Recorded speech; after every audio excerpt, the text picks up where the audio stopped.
te chamando e você não atende. Estou gamado por você, querida, por que será que não me compreende? Quando convido pra sair comigo, tem sempre um motivo, está sempre ocupada. Estou cansado de mandar recado, você nem dá bola, nem liga para nada.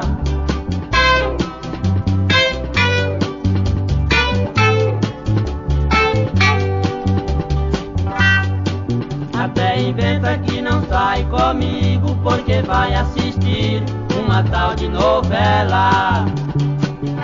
Outra vez diz que não vai sair porque tem de cuidar dos estudos dela.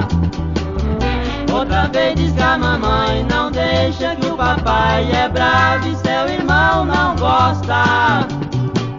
Estou gamado por você, querida, e você tentando me deixar na fossa.